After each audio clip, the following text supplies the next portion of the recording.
Well, hey there guys, I thought I would show you a very helpful tip that about saved my butt from having to replace the gauge cluster. Well, I discovered upon purchasing this 2011 Dodge Grand Caravan that the gauge cluster lens is completely oxidized, like completely. And no matter how much I wipe and try to clean the stuff down, it's permanent. And it looks horrible. Just look at that. It looks absolutely horrible.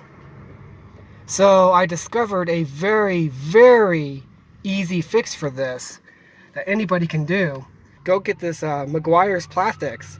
It restores scratches and oxidization and all that in plastic surfaces and restores them to brand new. And the results are amazing.